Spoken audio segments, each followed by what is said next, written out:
러시아 심장부 모스크바에서 초대형 방송 사고가 터졌습니다. 러시아 국영방송에서 87년간 철저히 봉인되었던 국방부 1급 기밀 다큐멘터리가 돌연 송출된 것입니다. 크렘린궁은 다급히 방송을 끊었지만 이미 러시아 전역은 충격에 빠졌습니다. 나치로부터 모스크바를 지켜낸 건 이름조차 지워진 고려인들이었다. 이 한 줄의 내레이션에 한밤중 붉은 광장에는 시민 수천 명이 참전 용사의 군번줄과 태극기를 들고 쏟아져 나왔습니다. 그런데 진짜 소름 돋는 진실은 따로 있었습니다. 87년 전 가축용 화물열차에 실려 영하 40도 얼음 땅에 버려진 이들이 조국을 위해 총을 들었지만 전쟁이 끝난 뒤 영웅들에게 돌아온 건 훈장이 아닌 처절한 암살과 침묵이었습니다. 당시 소련 수뇌부가 내린 명령은 경악 그 자체였습니다. 이들의 공로가 세상에 알려지면 북한 김일성의 가짜 항일투쟁이 들통난다. 생존자를 모두 지우고 기록을 불태워라. 가축용 화물열차 한 칸에 실려갔던 버림받은 민족이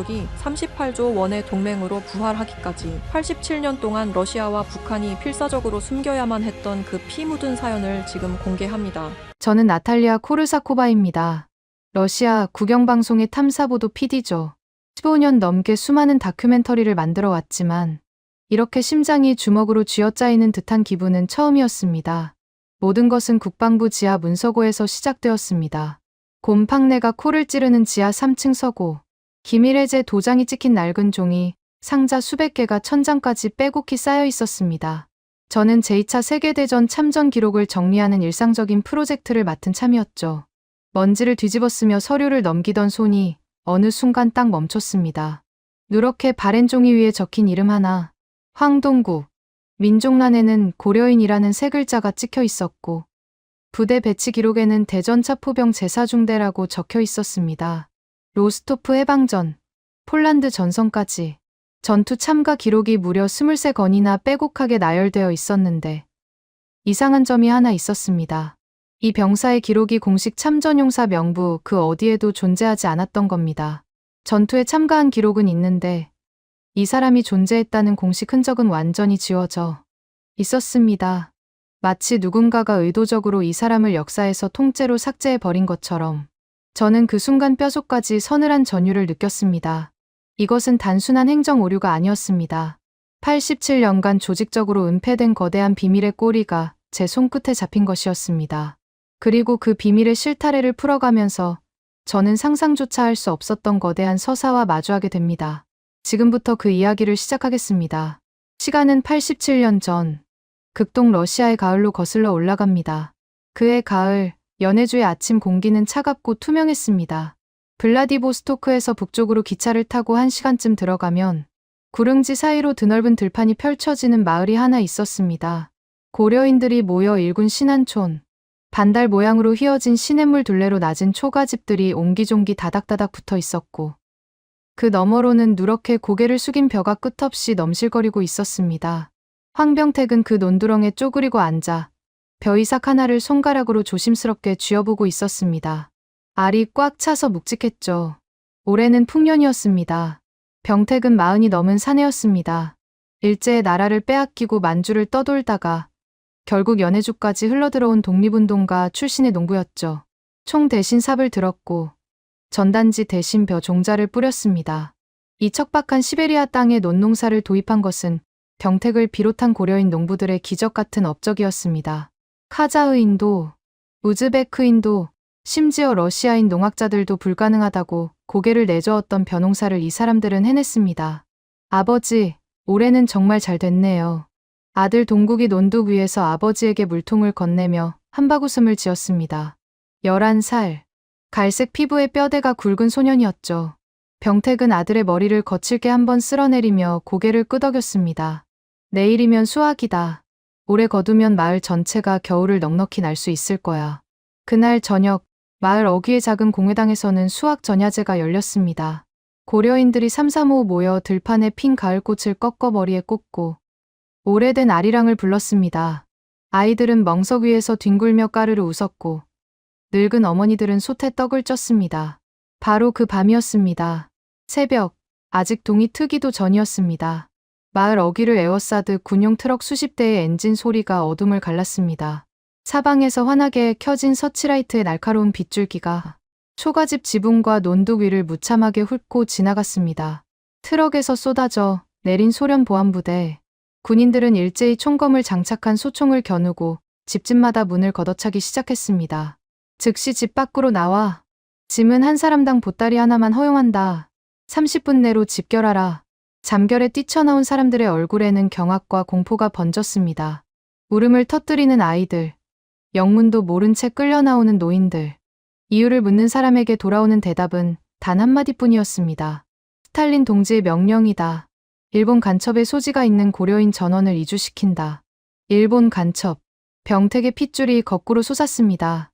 일본의 나라를 빼앗기고 일본과 싸우기 위해 만주 벌판을 맨발로 누비며 독립운동에 몸을 던졌던 사람들이었습니다. 그 사람들을 일본의 간첩이라니. 피가 끓어오르는 분노보다 더 먼저 찾아온 것은 뼈를 깎는 허탈감이었습니다. 마을 광장에 몰린 고려인들은 그대로 행군 대열에 편성되어 언덕 넘어가니 기차역을 향해 걸어가야 했습니다. 날이 밝아오자 비로소 보인 풍경. 기차역에는 이미 수백 량에 달하는 기나긴 열차가 대기하고 있었습니다. 객차가 아니었습니다. 소와 돼지를 실어 나르던 가축용 화물칸이었습니다. 철문 안쪽에는 아직 마르지 않은 가축의 분뇨 냄새가 코를 찔렀고 나무 바닥에는 지푸라기가 깔려 있을 뿐이었습니다. 한 칸에 60에서 80명이 밀려 들어갔습니다. 창문은 없었고 환기구라고는 벽 위쪽에 뚫린 주먹만 한 구멍 2개뿐이었습니다. 병택은 열차에 오르기 직전 갑자기 대열에서 이탈하여 논 쪽을 향해 뛰었습니다. 군인이 소총을 겨누며 소리쳤지만 병택은 멈추지 않았습니다. 논두렁에 무릎을 꿇고 어제만 해도 풍년의 기쁨으로 어루만졌던 벼이삭을 2주먹 가득 움켜쥐었습니다.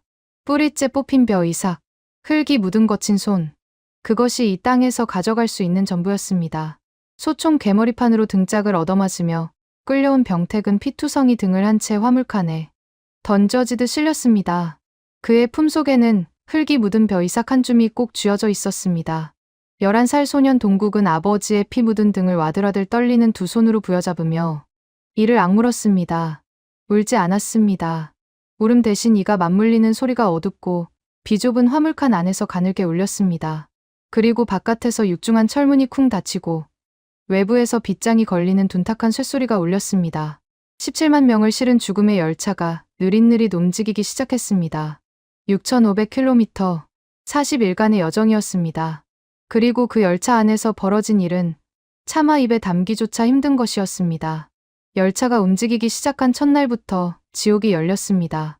한 칸에 60에서 80명. 앉을 공간도 부족해서 무릎을 세우고 서로의 몸에 기대어 쪼그리고 있어야 했습니다. 한가운데 노인 양동이 하나가 80명의 유일한 화장실이었습니다. 하루도 안 돼서 양동이는 넘쳐 흘렀고 화물칸 바닥은 오물과 지푸라기가 뒤엉킨 질퍽한 늪으로 변했습니다. 환기구라고는 벽 위쪽에 주먹만한 구멍 2개, 80명이 내뿜는 입김과 채취, 오물의 악취가 뒤섞여 숨을 들이쉬는 것 자체가 고문이었습니다. 어린아이들은 구석에서 숨을 헐떡이며 축 늘어졌고 노인들은 벽에 기댄 채 눈을 감았다가 다시 뜨지 못하는 경우가 하나둘 생기기 시작했습니다. 물이 가장 큰 문제였습니다.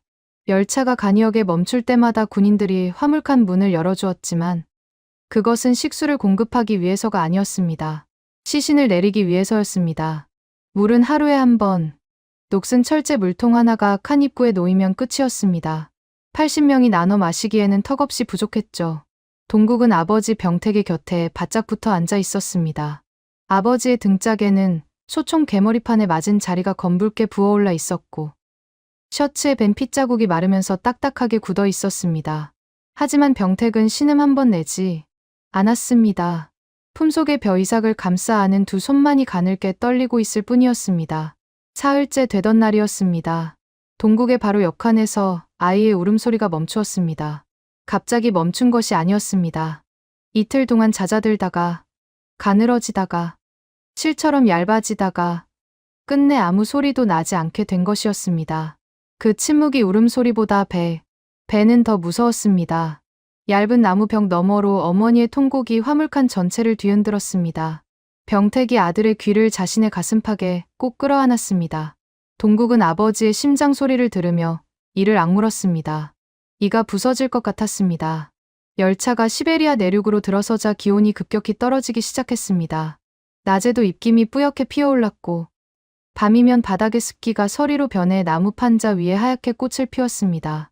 담요도 외투도 없이 서로의 체온에만 의지해야 했습니다. 사람들은 서로의 몸을 끌어안고 엉겨붙어 떨었습니다. 그렇게 해도 구석에 있는 노인과 아이들은 새벽녘이면 차갑게 굳어 있었습니다. 열흘이 지나자 전염병이 번지기 시작했습니다. 좁은 공간, 오물, 부족한 식수, 이질과 발진 티푸스가 칸에서 칸으로 삽시간에 퍼져나갔습니다. 고열에 시달리는 환자들이 속출했지만 의사도 약도 없었습니다. 사람들은 맨손으로 환자의 이마를 식히고 찢어진 옷자락으로 이질에 탈수된 아이들의 입술을 적셔줄 수밖에 없었습니다. 열차가 간이역에 멈출 때마다 반복되는 의식이 있었습니다. 철문이 열리고 밤사이 숨진 시신들이 들 것도 없이 맨손으로 들려 나가 선로 옆 풀밭에 뉘었습니다. 이름도 기록하지 않았습니다. 간이역의 위치도 알려주지 않았습니다.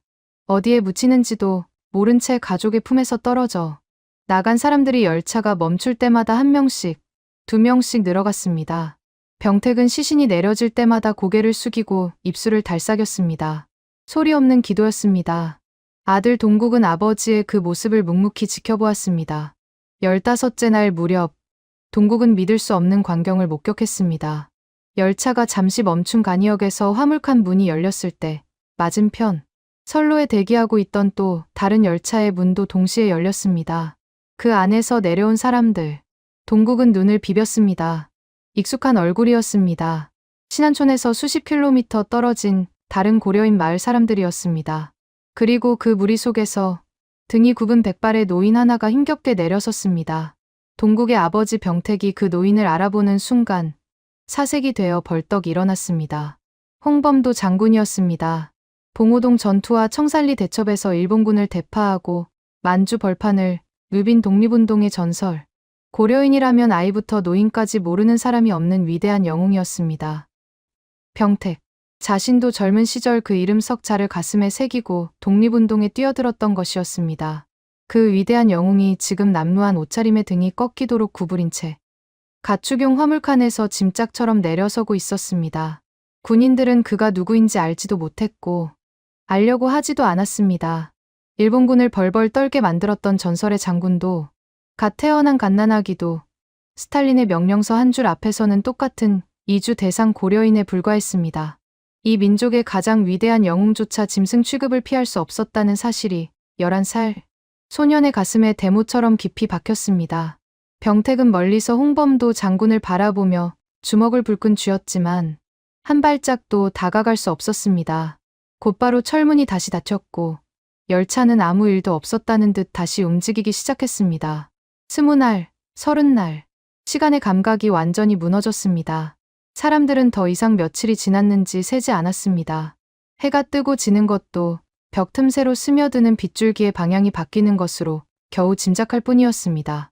배고픔도, 추위도, 악취도 어느 순간부터는 감각이 무뎌졌습니다. 다만 간이역에서 철문이 열릴 때마다 줄어드는 사람 수만이 시간의 흐름을 알려주었습니다. 동국은 나중에 알게 됩니다. 이 40일간의 여정에서 어린이 5명 중 1명이 목숨을 잃었다는 것을. 공식 기록에는 단 한 줄도 남지 않았지만 시베리아 횡단철로 옆 이름 모를 풀밭에 미인 작은 시신들의 수가 그 사실을 증명하고 있었다는 것을. 40째 날 새벽이었습니다. 열차가 마지막으로 멈추었습니다. 오랫동안 닫혀있던 철문이 삐걱거리며 열렸고 바깥에서 눈보라가 얼굴을 후려쳤습니다. 동국은 본능적으로 눈을 가렸다가 천천히 손을 내리고 바깥 세상을 바라보았습니다. 아무것도 없었습니다. 끝없이, 정말 끝없이 펼쳐진 백색의 허허벌판. 나무 한 그루 없고 건물 한 채 없고 도로 하나 보이지 않는 완벽한 무의 땅. 칼바람이 평원을 가로질러 뼛속까지 파고들었고 들이쉬는 공기가 폐를 얼음 송곳으로 찌르는 듯했습니다. 카자흐스탄, 크즈로르다. 영하 40도까지 내려가는 중앙아시아의 황무지. 이곳이 17만 명이 내던져진 땅이었습니다. 집도 없고 이 땅의 말도 모르고 세상 그 누구도 이 사람들이 여기에 있다는 사실을 알지 못했습니다. 화물칸에서 비틀거리며 내려선 병택은 눈보라 속에서 주머니를 더듬었습니다. 40일 동안 체온으로 품어온 벼이삭을 꺼내 손바닥 위에 올렸습니다. 바람에 겨가 날렸지만 알맹이는 아직 단단했습니다. 아버지가 그 벼이삭을 내려다보는 눈빛을 동국은 평생 잊지 못했습니다. 절망도 아니었고 분노도 아니었습니다. 눈보라 한가운데에서 씨앗을 바라보는 농부의 눈. 이 얼어붙은 땅에서도 뿌리를 내릴 수 있다는 것을 이미 결심한 사람의 눈이었습니다. 하지만 그 씨앗이 싹을 틔우기 위해서는 먼저 영하 40도의 첫 번째 겨울을 맨몸으로 버텨내야만 했습니다. 첫 번째 겨울은 죽음 그 자체였습니다. 도착한 곳에는 아무것도 없었습니다. 문자 그대로 아무것도, 집도, 우물도, 울타리 하나도 없는 벌거벗은 황무지 한가운데에 수만 명의 사람들이 쏟아져 내렸습니다. 소련 당국이 해준 것이라고는 삼몇 자루와 곡괭이 한 더미를 내던져준 것이 전부였습니다. 그리고 한마디, 알아서 살아라. 사람들은 맨손으로 땅을 팠습니다. 얼어붙은 지면이 삼날을 튕겨냈지만 멈출 수가 없었습니다. 밤이면 영하 40도까지 곤두박질치는 추위 앞에서 땅속으로 파고드는 것 말고는 살 방법이 없었으니까요. 남자들은 새벽부터 해질녘까지 얼어붙은 흙을 곡괭이로 깨뜨렸고 여자들과 아이들은 깨진 흙덩이를 양손으로 퍼냈습니다. 그렇게 파고 또 파서 겨우 사람이 웅크려 들어갈 만한 토굴을 하나씩 만들어냈습니다. 병택의 가족도 그 토굴 속에서 첫 겨울을 났습니다. 천장에서 녹은 흙물이 뚝뚝 떨어졌고 벽은 손을 대면 손가락이 달라붙을 만큼 차가웠습니다. 식량이라고는 소련 당국이 배급하는 검은 빵 한 덩어리가 전부였는데 그나마도 하루에 한 끼를 겨우 때울 만큼의 양이었습니다. 카자흐 원주민들은 낯선 동양인들을 경계의 눈초리로 바라보았습니다. 말이 통하지 않았습니다. 고려인들은 러시아어도 서툴렀는데 카자흐어는 아예 한마디도 알아들을 수 없었습니다. 때로는 원주민 목동들이 고려인 토굴 근처를 지나가다 돌멩이를 던지기도 했습니다. 쫓겨온 사람들이 자기네 목초지를 빼앗을까 두려웠던 것이죠. 그 지독한 겨울 동안 병택은 매일 밤 토굴 구석에 쪼그려 앉아 품속의 벼이삭을 꺼내보았습니다. 흙이 묻은 채 마른 이삭, 씨알은 쪼글쪼글 줄어들었지만 손가락으로 눌러보면 아직 단단한 심이 느껴졌습니다. 이게 살아있는 한 우리도 살아있는 거다. 아내가 한숨을 쉬며 물었습니다. 여보, 이 얼어붙은 땅에서 벼가 된다고 생각해요? 연해주도 춥다고 다들 안 된다고 했잖아요. 여기는 그보다 더한 땅이에요. 병택은 대답 대신 벼이삭을 다시 품속에 넣었습니다. 그리고 동국의 어깨를 끌어안으며 말했습니다. 봄이 오면 안다. 겨울이 지나갔습니다. 봄이 오자 눈이 녹고 땅이 물러졌습니다. 병택은 토굴 앞에 무릎을 꿇고 흙을 손으로 파헤쳤습니다. 검은 흙이 손톱 밑으로 파고들었지만 그는 개의치 않았습니다. 품속에서 벼이삭을 꺼내 알맹이를 하나하나 조심스럽게 흙 속에 묻었습니다. 마치 갓난아이를 이불 속에 눕히듯 조심스럽게. 카자흐 원주민들이 울타리 너머로 구경하며 고개를 내저었습니다. 이 땅에서 벼라니 미친 짓이라고 생각했을 겁니다. 수백 년 동안 유목민들이 말을 달리던 건조한 스텝, 초원에서 물을 잔뜩 먹여야 하는 벼를 키우겠다는 것은 상식적으로 불가능한 일이었습니다. 하지만 이 사람들은 연해주에서 불가능을 한번 뒤집어 본 사람들이었습니다. 병택을 비롯한 고려인 농부들은 시르다리아 강에서 물기를 끌어오기 위해 관계 수로를 팠습니다. 수십 킬로미터에 달하는 수로를 삽과 곡괭이만으로 수백 명이 릴레이를 하듯 파고 또 팠습니다. 손에는 물집이 잡히고 터지고 굳은 살이 박혔지만 삽질을 멈추지 않았습니다. 한 달, 두 달, 석 달. 마침내 수로에 물이 흘러들기 시작하고 작은 논에 물이 차올랐을 때 사람들은 뭉클한 심정으로 수면 위에 비친 자신들의 얼굴을 내려다보았습니다. 그리고 기적처럼 벼가 싹을 틔웠습니다. 카자흐 원주민들이 울타리를 넘어와 싹이 올라오는 논을 손가락으로 가리키며 눈이 휘둥그레졌습니다. 불가능하다고 했던 일이 눈앞에서 벌어지자 그들의 태도가 조금씩 바뀌기 시작했습니다. 경계가 호기심으로, 호기심이 존중으로. 고려인들은 황무지를 옥토로 일궈냈습니다. 사탕무도 심었고 목화도 재배했습니다. 토굴 위에 흙벽돌 집을 올렸고 학교를 세워 아이들에게 한글과 산수를 가르쳤습니다. 조선어로 신문을 찍어냈고 연극단을 만들어 아리랑을 불렀습니다. 지도에서 지워진 민족이 맨손으로 새로운 지도를 그려나가고 있었습니다. 11살이었던 동국은 어느덧 17살 청년이 되어 있었습니다. 아버지의 논에서 벼를 거두고 카자흐어와 러시아어를 유창하게 말하는 건장한 사내로 자랐습니다. 가슴팍이 넓어지고 팔뚝에 힘줄이 돋아 또래보다 한 뼘은 더 커 보였습니다. 모든 것이 겨우 자리를 잡아가고 있었습니다. 삶이라고 부를 수 있는 무언가가 비로소 형태를 갖추기 시작했습니다. 바로 그때 지구 반대편에서 시작된 거대한 전쟁의 불길이 이 황무지의 평화마저 집어삼키기 시작했습니다. 자신들을 짐승처럼 내쫓은 바로 그 나라가 나치 독일의 기갑부대에 속절없이 무너지고 있다는 소식이 들려온 것입니다.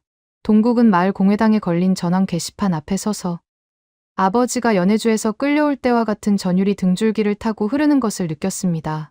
라디오에서 흘러나오는 뉴스는 매일 더 참혹해졌습니다. 나치 독일의 전차 부대가 소련 서부를 초토화시키며 맹렬한 속도로 밀고 들어오고 있었습니다. 모스크바가 위태로웠고 레닌그라드는 포위되어 굶주림에 시민들이 쓰러져 갔습니다. 매일 수만 명의 소련 병사들이 전사했고 전선은 종이장처럼 찢겨 나가고 있었습니다. 크렘린은 다급하게 전 국민 징집령을 내렸습니다. 그러나 고려인들은 징집 대상에서 빠져 있었습니다. 신뢰할 수 없는 민족으로 분류되어 있었기 때문입니다. 총을 쥐어주기엔 위험한 존재, 간첩의 소지가 있는 이등 국민, 나라가 멸망의 문턱에 서 있는데도 이 사람들에게는 나라를 지킬 권리조차 주어지지 않았습니다. 동국은 매일 저녁 마을 공회당 앞에 걸린 전원 게시판을 읽었습니다. 카자흐 청년들이 하나둘 징집되어 떠나는 것을 묵묵히 지켜보았습니다. 같은 마을에서 함께 수로를 팠던 친구들이었습니다. 어깨를 부딪히며 씨름을 했던 녀석들이었습니다. 어느 날 밤이었습니다. 동국은 저녁상을 물리고 아버지 앞에 무릎을 꿇었습니다. 아버지, 저는 입대하겠습니다. 병택의 수저가 밥상 위로 떨어졌습니다. 찰랑 하는 소리가 비좁은 흙벽돌 방 안에 울렸습니다. 뭐라고 했느냐? 노동 징집이 아닌 전투 병과로 자원 입대하겠습니다. 대전차 포병을 모집한다고 합니다. 병택의 얼굴이 일순간 사색으로 변했습니다. 그리고 곧바로 핏빛으로 물들었습니다. 미쳤느냐? 병택은 밥상을 거칠게 밀어내며 벌떡 일어났습니다. 국그릇이 엎어지며 흙바닥에 쏟아졌습니다. 이 나라가 우리한테 뭘 해줬는지 벌써 잊었느냐? 너희 어미가 화물칸에서 피를 쏟으며 동생을 잃은 걸 잊었느냐? 스탈린이 우리를 가축 취급해서 6,500km를 끌고 왔는데 네가 왜 그 나라를 위해 피를 흘리겠다는 거냐? 병택의 목소리는 비좁은 방을 뚫고 마당까지 울려 퍼졌습니다. 인근 집 창문에 불이 켜졌습니다. 동국은 고개를 숙인 채 아버지의 분노를 온몸으로 받아냈습니다. 그리고 아버지의 목소리가 잦아들기를 기다렸다가 천천히 고개를 들었습니다. 아버지 말씀이 맞습니다. 이 나라는 우리를 버렸습니다. 그런데 왜? 이 땅에서 우리 어머니들이 살고 있기 때문입니다. 병택의 입이 굳게 다물어졌습니다. 나치가 여기까지 밀고 오면 아버지가 일군 논도, 어머니가 지은 집도, 마을 학교도 전부 불탈 겁니다. 아버지가 연해주에서 가져온 벼이삭이 뿌리 내린 이 땅이 잿더미가 되는 겁니다. 스탈린이 우리를 버린 것은 스탈린의 죄입니다. 하지만 이 땅을 지키는 것은 우리 자신을 위한 일입니다. 방 안에 무거운 침묵이 내려앉았습니다. 병택은 아들을 노려보았습니다. 아들의 눈이 흔들리지 않았습니다. 11살의 화물칸 안에서 이를 악물던 그 소년이 어느새 자신보다 한 뼘이나 더 큰 사내가 되어 아버지의 분노를 정면으로 받아내고 있었습니다. 한참을 말없이 서 있던 병택이 고개를 돌렸습니다. 그리고 방 구석 선반 위에 놓인 나무 상자를 열었습니다. 상자 안에는 연해주에서 가져온 벼이삭에 마지막 한 줌이 마른 천에 쌓여 보관되어 있었습니다. 병택은 그 중에서 가장 알이 단단한 이삭 2줄기를 골라 아들의 손바닥 위에 올려놓았습니다. 아무 말도 하지 않았습니다. 하지만 동국은 알았습니다. 아버지가 허락한 것을. 그날 밤 동국의 어머니는 잠을 이루지 못했습니다. 부엌에서 소리를 죽이며 남은 쌀을 모아 주먹밥을 빚었습니다. 넉넉하지 않은 식량에서 한 줌, 또 한 줌을 덜어내 단단하게 쥐어 만든 주먹밥이었습니다. 그것을 깨끗한 헝겊 보자기에 쌌습니다. 그리고 마지막에 보자기 안쪽, 주먹밥 사이에 무언가를 조심스럽게 밀어 넣었습니다. 아버지가 아들에게 건넨 마른 벼이삭이었습니다.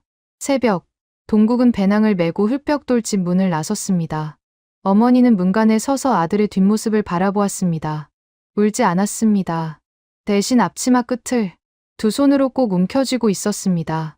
병택은 마당에 서서 아들을 보냈습니다. 고개를 한번 끄덕이는 것이 아버지가 할 수 있는 전부였습니다. 동국은 뒤돌아보지 않았습니다. 모퉁이를 돌아 마을이 보이지 않게 되었을 때 비로소 걸음을 멈추고 하늘을 올려다보았습니다. 카자흐스탄의 새벽 하늘은 쓸쓸할 정도로 맑고 넓었습니다. 자신을 짐승 취급하고 내쫓은 나라를 위해 총을 들러가는 남자. 세상 어디에도 이런 미련한 놈은 없을 거라고 동국은 속으로 쓴웃음을 지었습니다. 하지만 그의 배낭 안에는 어머니의 주먹밥이 들어 있었고 주먹밥 사이에는 아버지의 벼이삭이 들어 있었습니다. 그것이면 충분했습니다. 대전차 포병 훈련소의 문을 밀고 들어간 동국을 맞이한 것은 교관의 싸늘한 한마디였습니다. 고려인, 징집 대상도 아닌 네가 여기 왜 왔어? 동국은 묵묵히 서류를 내밀었습니다. 자원입대 신청서. 교관은 서류를 훑어보더니 동국의 얼굴을 위아래로 빤히 쳐다보았습니다. 그리고 코웃음을 치며 고개를 끄덕였습니다. 좋아. 대전차포는 가장 먼저 죽는 자리야. 적 전차가 코앞까지 들어와야 발사할 수 있거든. 생존율이 가장 낮은 보직이라 지원자가 없어서 문제였지.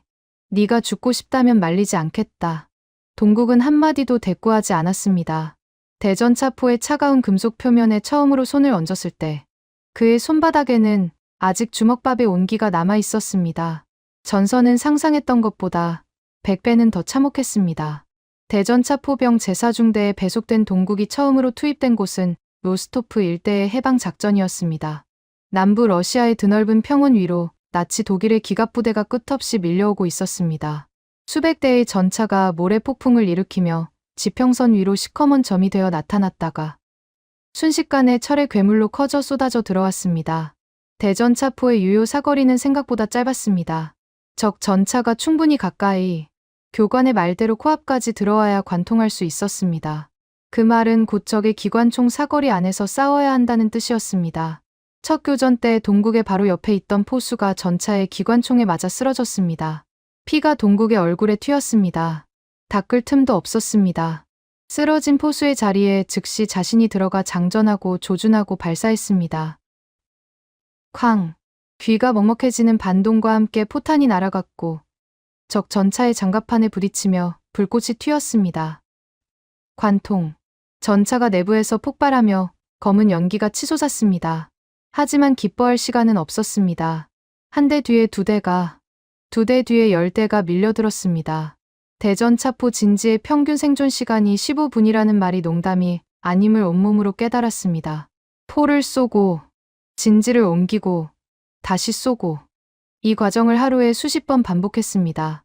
밤이 오면 참호 바닥에 몸을 웅크리고, 귓전을 스치는 포탄의 비명 소리를 들으며 뜬 눈으로 밤을 지새웠습니다. 겨울이 왔습니다. 전선의 겨울은 카자흐스탄의 겨울보다 더 잔혹했습니다. 추위 자체는 비슷했지만 여기에는 토굴도 흙벽돌 집도 없었습니다. 얼어붙은 참호가 유일한 보금자리였고 눈 덮인 평원이 유일한 전장이었습니다. 동상에 걸려 발가락이 까맣게 죽어가는 병사들이 속출했고 포신에 맨손이 닿으면 살가죽이 찢겨나갔습니다. 그 지옥 같은 밤에 동국을 버티게 해준 것은 배낭 깊숙이 넣어둔 어머니의 주먹밥이었습니다. 주먹밥은 이미 돌처럼 딱딱하게 굳어 있었습니다. 이를 갈아야 겨우 한 입 깨물어낼 수 있었습니다. 하지만 차갑고 딱딱한 쌀알을 혀 위에 올려 천천히 녹여 먹을 때 입안 가득 퍼지는 그 희미한 쌀밥의 단맛은 단순한 열량이 아니었습니다. 그것은 6,500km 넘어 카자흐스탄의 흙벽돌 부엌에서 울지 않으려고 앞치마를 움켜쥐던 어머니의 손끝이었고 고개를 한번 끄덕이며 아들을 보내던 아버지의 묵직한 어깨였습니다. 전쟁터에서 고국의 밥을 먹는다는 것. 그것이 사람을 짐승의 세계에서 인간의 세계로 돌려보내주는 유일한 구명줄이었습니다. 로스토프가 해방되었습니다. 부대는 서쪽으로 진격했습니다. 우크라이나를 관통하고 폴란드 국경을 넘었습니다. 전투는 갈수록 치열해졌고 동국의 포반에서 살아남은 사람은 점점 줄어들었습니다. 4병이 셋이 되고 셋이 둘이 되었습니다. 그리고 폴란드의 어느 마을 외곽에서 동국은 평생 잊지 못할 광경과 마주했습니다. 철조망 너머로 보이는 거대한 수용소. 그 안에서 비틀거리며 걸어 나오는 사람들. 삭발된 머리, 줄무늬 수에 뼈만 앙상하게 남은 몸. 살아있는 것이 기적인 사람들이었습니다. 하지만 동국의 시선을 붙잡은 것은 수용소 정문 옆에 멈춰 서 있는 화물열차였습니다. 가축용 화물칸, 주먹만 한 환기구, 외부에서 걸린 빗장, 동국의 다리에서 힘이 빠졌습니다. 총을 짚고 겨우 몸을 지탱했습니다. 자신이 6년 전에 탔던 그 열차와 똑같은 열차가 눈앞에 있었습니다. 다른 민족, 다른 대륙, 다른 독재자. 하지만 똑같은 짓이었습니다. 사람을 가축칸에 실어서 죽음으로 보내는 짓. 그것은 한 명의 광인만의 범죄가 아니라 인간이라는 종이 반복하는 원죄였습니다. 동국은 화물칸의 차가운 철판에 손을 대었습니다. 손끝으로 전해지는 금속의 싸늘함이 6년 전 새벽, 신안촌 간이역에서 자신의 등 뒤에서 쿵 다쳤던 그 철문의 감촉과 정확히 같았습니다. 그 자리에 한참을 서 있다가 동국은 주머니에서 무언가를 꺼냈습니다. 주먹밥 보자기 안에 들어있던 마른 벼이삭 한 줄기. 6년 전 아버지가 연해주 논에서 움켜쥐고 카자흐스탄에서 뿌리를 내리게 하고 마지막 한 줌에서 두 줄기를 아들 손에 쥐어준 그 벼. 동국은 화물열차 옆 수용소 울타리 밑 흙 위에 벼이삭 하나를 떨어뜨려 놓았습니다. 이유는 자신도 몰랐습니다. 다만 이 땅에도 무언가가 뿌리를 내려야 한다고 느꼈을 뿐입니다. 짐승의 열차가 멈추고 사람의 씨앗이 심어져야 한다고 전쟁이 끝을 향해 치닫고 있었습니다. 나치 독일은 사방에서 무너지고 있었고 소련군의 붉은 깃발이 동유럽 곳곳에 꽂히고 있었습니다. 마침내 종전의 소식이 전해진 날, 동국의 중대에서 살아남은 병사는 원래 인원의 4분의 1도 되지 않았습니다. 동국은 살아남았습니다. 그의 가슴에는 전투 공적으로 수여된 무공훈장이 달려 있었습니다. 로스토프에서 나치 전차 3대를 단독으로 격파한 공적, 폴란드 전선에서 부상당한 전우 2명을 포화 속에 업고 후퇴한 공적, 대전차 포병이 받을 수 있는 가장 높은 등급의 무공훈장이었습니다. 조국이 자신을 어떻게 대접할지는 생각하지 않았습니다. 훈장도, 연금도, 명예도 바라지 않았습니다. 그저 카자흐스탄의 흑벽돌 집으로 돌아가 아버지의 논에서 별을 거두고 싶었습니다. 귀양 열차에 올라탄 동국은 창밖을 바라보았습니다. 시베리아의 끝없는 벌판이 스쳐 지나갔습니다. 6년 전 자신을 이곳으로 실어 날랐던 것과 같은 노선이었습니다. 하지만 이번에는 철문이 안에서 잠기지 않았습니다. 창문이 있었고 바깥 바람이 얼굴에 닿았습니다. 그것만이 유일한 차이였습니다. 기차가 크즈로르다 역에 다가올 때 동국은 가슴에 달린 무공훈장을 손가락으로 만져보았습니다. 차가운 금속의 감촉. 이것이 자신이 4년간의 지옥에서 가져온 전부였습니다. 하지만 고향역에 도착한 동국을 맞이한 것은 그가 상상했던 것과 전혀 다른 풍경이었습니다. 기차가 크즈로르다 역에 멈추었을 때 플랫폼에는 아무도 없었습니다. 환영 인파도 가족의 얼굴도 보이지 않았습니다. 다른 민족 출신 귀한 병사들은 역 앞에 마중 나온 가족들과 뜨거운 포옹을 나누고 있었지만 동국이 내린 플랫폼 끝은 텅 비어 있었습니다. 대신 역 출구에 검은 외투를 입은 남자 2명이 서 있었습니다. 내무인민위원회 비밀경찰 소속이었습니다. 황동국 동무. 남자가 동국 앞을 가로막았습니다. 미소도 악수도 없이 서류 한 장을 내밀었습니다. 훈장 반납 명령입니다. 동무의 참전 기록은 공식 명부에서 삭제 처리되었습니다. 동국의 손이 무의식적으로 가슴에 달린 무공훈장 위로 올라갔습니다. 무슨 말입니까? 이건 로스토프에서 연대장이 직접 수여한 겁니다. 전투 공적 기록도 전부 남아 있습니다. 고려인에 대한 전공 기록은 존재하지 않습니다.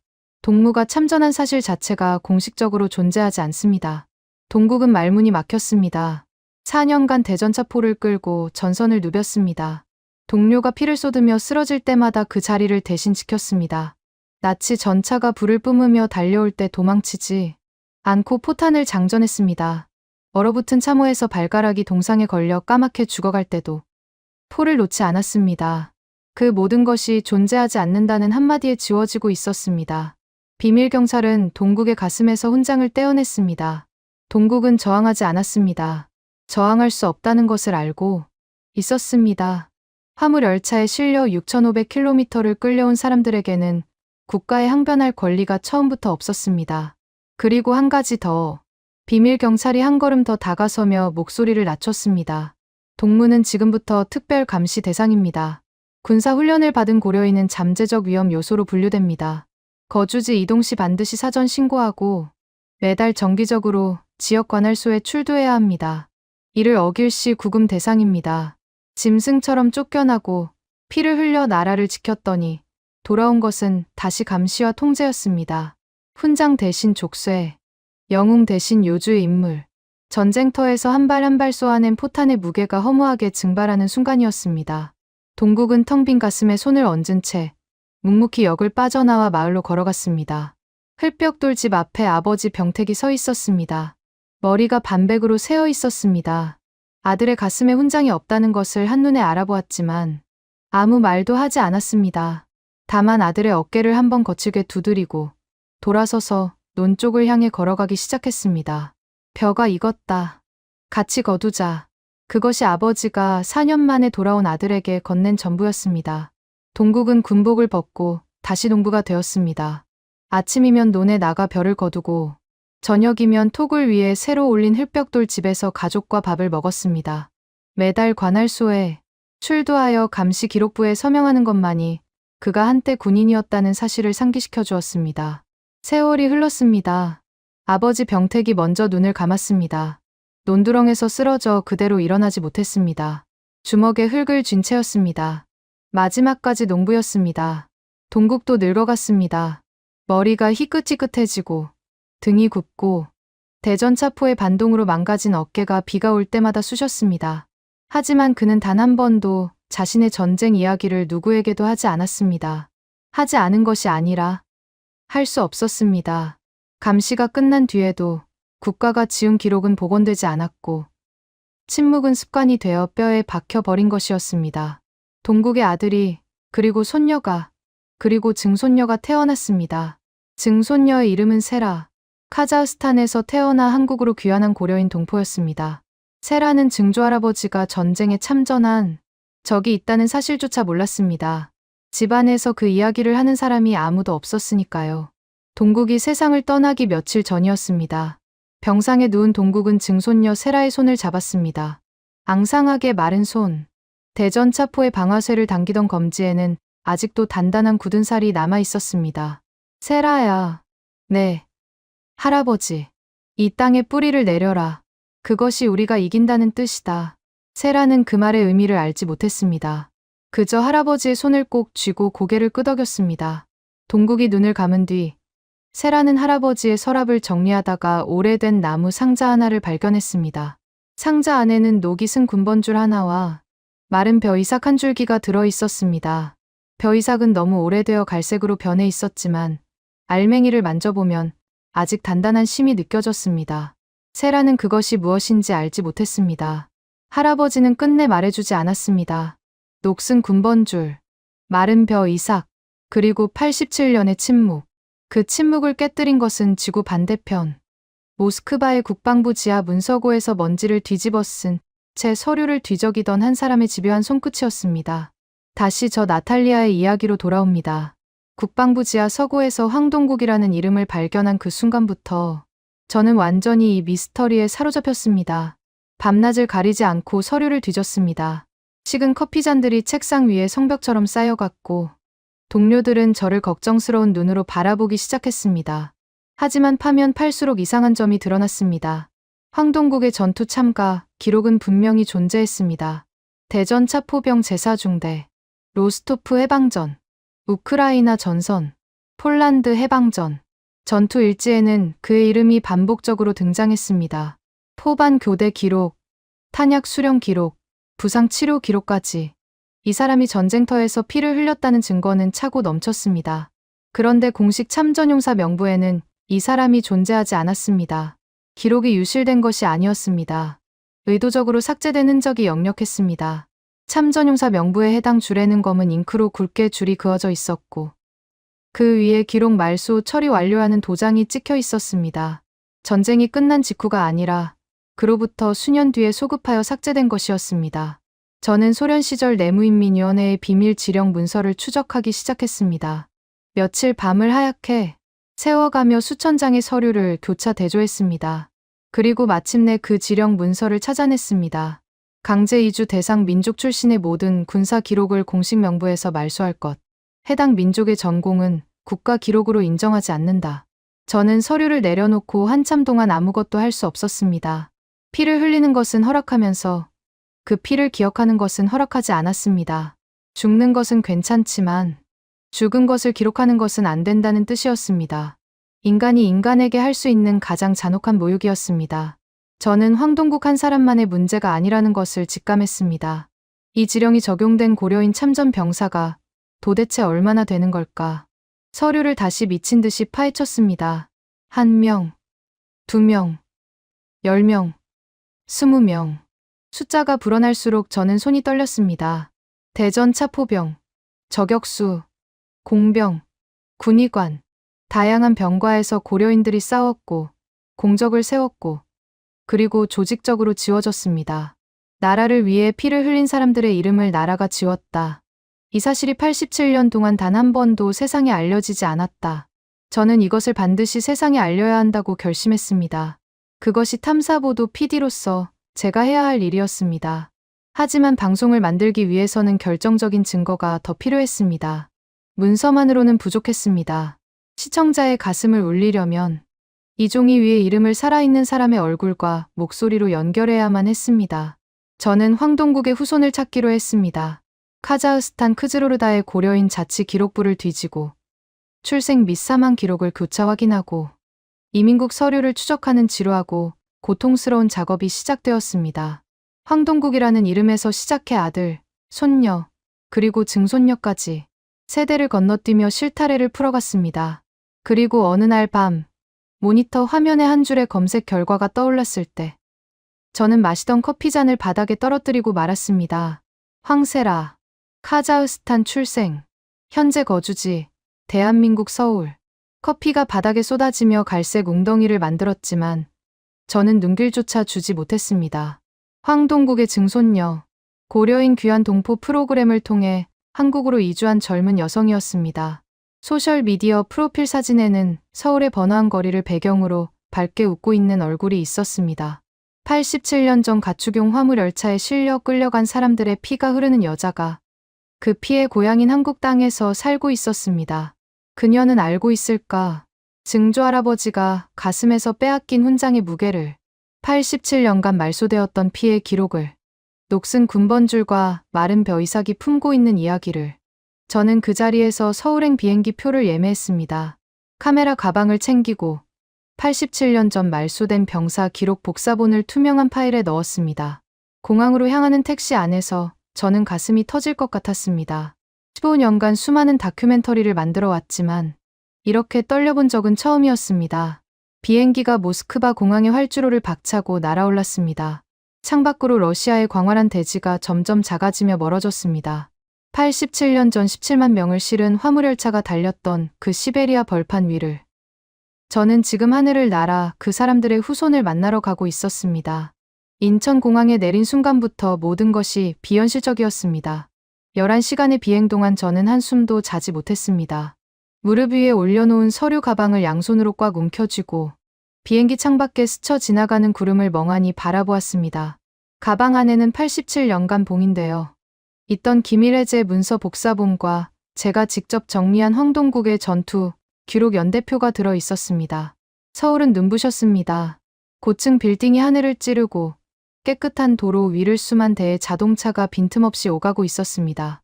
87년 전 가축용 화물열차에 실려 6,500km를 끌려간 사람들의 고국이 이토록 찬란하게 빛나고 있다는 사실이 택시 창밖을 바라보는 제 눈시울을 뜨겁게 만들었습니다. 택시가 멈춰선 곳은 서울 외곽의 다세대 주택가였습니다.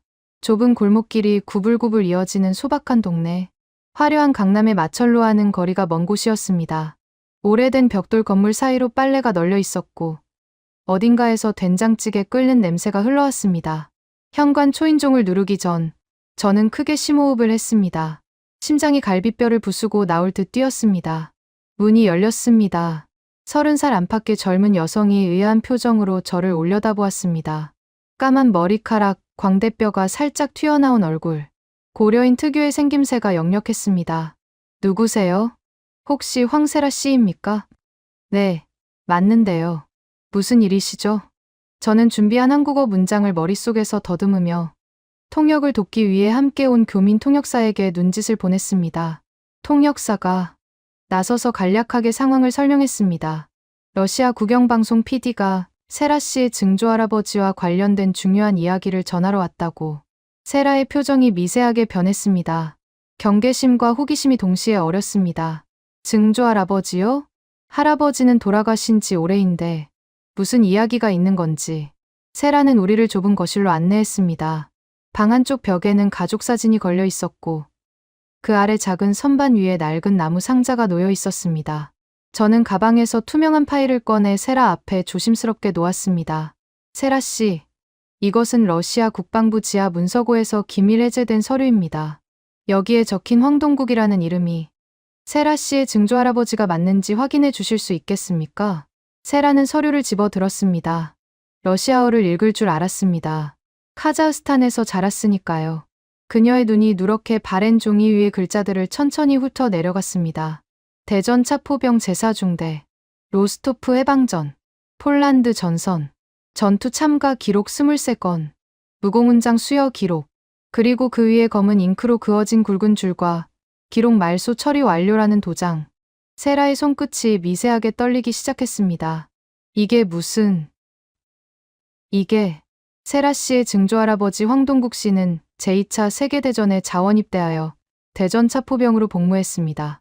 로스토프에서 나치 전차를 격파한 영웅이었습니다. 하지만 전쟁이 끝난 뒤 고려인이라는 이유만으로 모든 전공 기록이 공식 명부에서 삭제되었습니다. 세라는 서류를 바닥에 내려놓지 못하고 두 손으로 부여잡은 채 몸이 굳어졌습니다. 할아버지는 단 한 번도 이런 이야기를 안 하셨어요. 전쟁에 나갔다는 것도, 훈장을 받았다는 것도, 아무것도. 그녀의 목소리가 가늘게 떨리기 시작했습니다. 저는 조심스럽게 물었습니다. 혹시 증조할아버지의 유품 중에 군번줄이나 특별한 물건이 남아있지 않습니까? 세라의 눈이 커졌습니다. 그녀는 벌떡 일어나 벽 선반 위에 낡은 나무 상자를 가져왔습니다.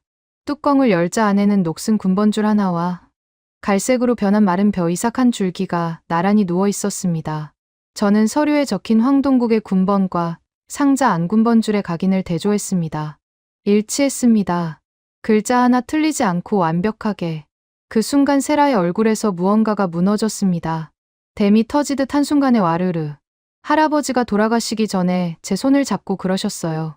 이 땅에 뿌리를 내려라. 그것이 우리가 이긴다는 뜻이라고. 전 그때 무슨 말인지 하나도 몰랐어요. 그냥 할아버지가 노안으로 헛소리 하시는 줄 알았어요. 세라는 군번줄을 두 손에 꼭 움켜쥐며 소리내어 울기 시작했습니다. 평생을 침묵으로 짓눌린 채 아무에게도 말하지 못하고 훈장을 빼앗기고 기록을 지워지고 그래도 묵묵히 벼를 심고 거두며 살다 간 증조할아버지. 그 사람의 진짜 삶이 87년 만에 처음으로 빛을 보는 순간이었습니다. 저는 카메라를 들고 있었지만 한동안 녹화 버튼을 누를 수 없었습니다. 뷰파인더가 눈물로 흐려져서 아무것도 보이지 않았습니다. 한참을 울고 난 뒤 세라가 충혈된 눈을 들어 저를 바라보았습니다. 제가 할 수 있는 일이 있을까요? 할아버지를 위해서. 저는 고개를 끄덕였습니다. 카자흐스탄에 가시겠습니까? 증조할아버지가 묻혀 계신 곳으로. 세라는 망설이지 않았습니다. 가겠습니다. 우리는 서울에서 카자흐스탄 크즈로르다로 향하는 비행기에 올랐습니다. 세라는 할아버지의 나무 상자를 무릎 위에 안고 있었습니다. 녹슨 군번줄과 마른 벼이삭이 든 그 작은 상자를 한시도 놓지 않았습니다. 크즈로르다의 고려인 공동묘지는 스텝 초원 한가운데 있었습니다. 끝없이 펼쳐진 갈색 풀밭 위에 낮은 봉분들이 드문드문 솟아 있었고 바람이 풀잎을 쓸어가는 소리만이 쉴 새 없이 귀를 스쳤습니다. 화려한 비석도 잘 다듬어진 잔디밭도 없는 초라한 묘지. 87년 전 화물열차에서 내려 이 황무지에 뿌리를 내리고 평생을 여기서 살다 간 사람들이 잠든 곳이었습니다. 세라는 할아버지의 무덤 앞에 섰습니다. 이름이 새겨진 작은 비석, 풀이 반쯤 덮여 있었습니다. 세라는 무릎을 꿇고 풀을 걷어냈습니다. 손톱 밑으로 흙이 파고들었지만 멈추지 않았습니다. 비석이 깨끗하게 드러나자 세라는 나무 상자를 열었습니다. 녹슨 군번줄을 비석 앞에 조심스럽게 내려놓았습니다. 그리고 마른 벼 이삭을 꺼내 들었습니다. 87년 전 연해주의 논에서 황병택이 움켜쥔 벼, 카자흐스탄의 얼어붙은 땅에서 싹을 틔운 벼, 전쟁터로 떠나는 아들의 배낭에 넣어준 벼, 그 벼의 마지막 이삭이 증손녀의 손에 들려 다시 이 땅으로 돌아온 것이었습니다. 세라는 벼 이삭에서 나탈 몇 개를 조심스럽게 떼어내어 비석 옆 흙을 맨손으로 파낸 작은 구멍에 눕히고 다시 흙으로 덮어주었습니다. 나머지 이삭은 소중히 품에 안았습니다. 할아버지, 세라가 왔어요. 목소리가 갈라졌습니다. 할아버지가 말씀하신 뿌리가 이런 뜻이었구나. 이제야 알았어요. 할아버지는 평생 뿌리를 심으신 거예요.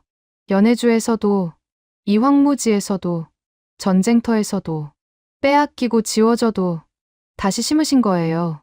세라의 오열이 카자흐스탄 스텝의 바람에 실려 끝없이 퍼져 나갔습니다. 저는 카메라를 들고 그 장면을 담았습니다.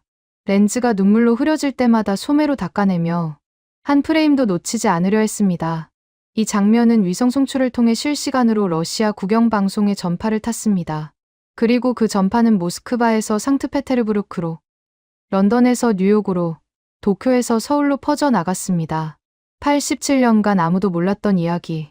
자신을 버린 나라를 위해 피를 흘리고 영웅의 기록을 빼앗기고 평생을 침묵한 채 별을 심다 간 사람들의 이야기가 마침내 세상의 빛을 보는 순간이었습니다.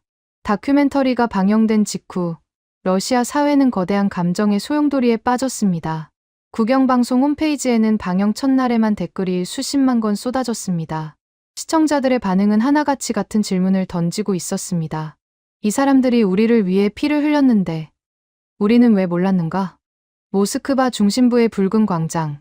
시민들이 자발적으로 모여들기 시작했습니다. 손에는 태극기와 고려인 참전 영웅들의 이름이 적힌 피켓을 들고 있었습니다. 대학생들이 만든 현수막에는 러시아어와 한국어가 나란히 적혀 있었습니다. 말소된 영웅들에게 사죄한다.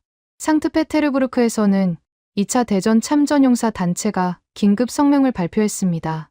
화물 열차에 실려 끌려간 뒤에도 이 나라를 위해 목숨을 바친 고려인 병사들의 전공을 원상 복구하라는 내용이었습니다. 백발이 성성한 노 참전용사가 텔레비전 카메라 앞에서 가슴에 달린 자신의 훈장을 가리키며 말했습니다. 이것은 내 것만이 아니다. 이 훈장은 내 옆에서 함께 포를 쏘던 고려인 전우의 몫이기도 하다. 그들은 같은 전쟁을 싸웠는데 이름이 지워졌다. 이것은 우리 모두의 수치다. 러시아 의회에서도 파열음이 터졌습니다. 여야를 막론하고 의원들이 연단에 올라 고려인 참전 기록 복원과 공식 사죄를 촉구했습니다. 크렘린은 더 이상 침묵할 수 없었습니다. 방영 사흘째 크렘린궁에서 긴급 성명이 발표되었습니다. 러시아 연방 정부는 소비에트 시절 강제 이주된 고려인들이 조국을 위해 바친 헌신과 희생을 공식적으로 인정하며 말소된 모든 참전 기록의 전면 복원을 명령한다. 이것은 87년간 방치된 역사의 부채를 인정하는 첫걸음이다. 하지만 감동의 파도는 사과와 눈물로 끝나지 않았습니다. 그 물결은 누구도 예상하지 못한 방향으로 두 나라의 관계를 뒤흔드는 거대한 변화로 이어지기 시작했습니다. 크렘린의 긴급 성명이 발표된 지 불과 며칠 뒤 러시아 극동개발부 장관이 전격적인 기자회견을 열었습니다. 전 세계 경제 매체의 기자들이 모스크바로 몰려들었습니다. 장관의 발표 내용은 국제 경제계를 술렁이게 만들었습니다. 러시아 연방정부는 사할린에서 블라디보스토크에 이르는 극동 에너지 인프라 개발 사업의 핵심 파트너로 대한민국을 지정하는 방안을 적극 추진한다. 기자실이 술렁였습니다. 극동 에너지 인프라는 중국과 일본이 수십 년간 치열하게 노려왔던 러시아의 전략 자산이었습니다. 양국 모두 천문학적인 자금과 외교적 공을 들여 이 사업의 파트너 자리를 따내려 했지만 러시아는 번번이 결정을 미루며 카드를 쥐고 있었습니다. 그 카드가 한국을 향해 기울기 시작한 것입니다. 자루비노 부동한 공동개발 협의. 이것 하나만으로도 동북아시아의 물류 지도가 완전히 바뀔 수 있는 사안이었습니다. 북극 항로 LNG 수송 협력 논의, 시베리아 가스관 한반도 연결 타당성 조사. 양국이 논의하기 시작한 협력 의제의 잠재적 규모만 해도 수십조 원에 달했습니다. 국제 분석가들은 이 움직임이 순수한 경제 논리만으로는 설명이 되지 않는다며 고개를 갸웃거렸습니다. 투자 수익률이나 시장 점유율이 아닌 다른 무언가가 이 결정의 뒤에 있다는 것을 감지한 것입니다. 러시아 관영 매체가 그 배경을 보도했습니다. 87년 전 가축용 화물 열차에 실려 끌려간 17만 명의 후예들이 잊혀진 줄 알았다. 하지만 역사의 부채에는 이자가 붙는다. 그 이자가 두 나라를 잇는 파이프라인의 씨앗이 되어 돌아왔다는 논평이었습니다. 양국 간 에너지 협력 실무회의의 첫 번째 자리가 마련되었습니다. 회의 테이블의 한가운데에는 작은 유리 액자가 놓여 있었습니다. 액자 안에는 갈색으로 바랜 마른 벼이삭 한 줄기가 들어 있었습니다. 세라가 크즈로르다 할아버지의 무덤 앞에서 품에 안고 돌아온 벼이삭이었습니다. 나탈리아의 다큐멘터리에서 그 장면을 본 러시아 측 실무진이 회의의 상징물로 이것을 요청한 것이었습니다. 양국 대표가 협의에 앞서 그 유리 액자를 내려다보았습니다.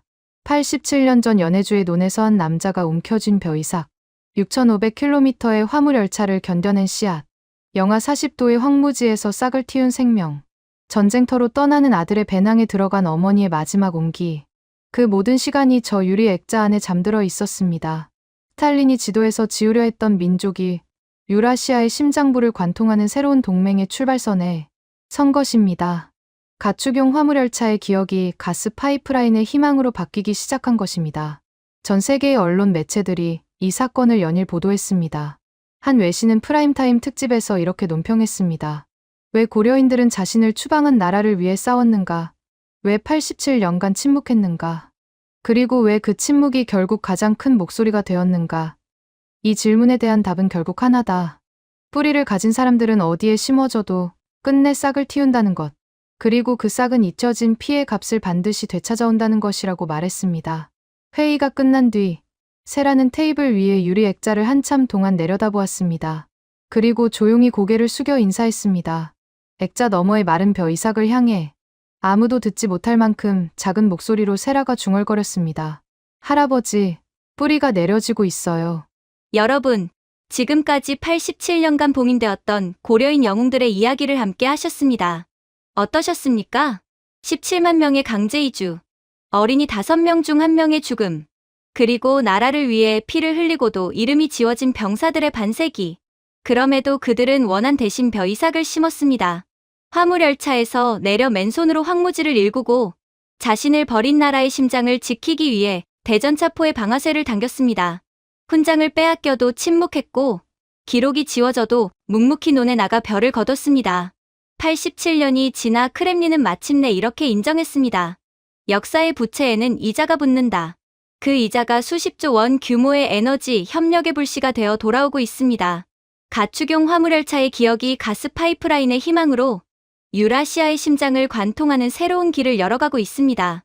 이 이야기가 더 많은 사람에게 닿아야 한다고 생각하신다면 지금 이 영상을 공유해 주십시오.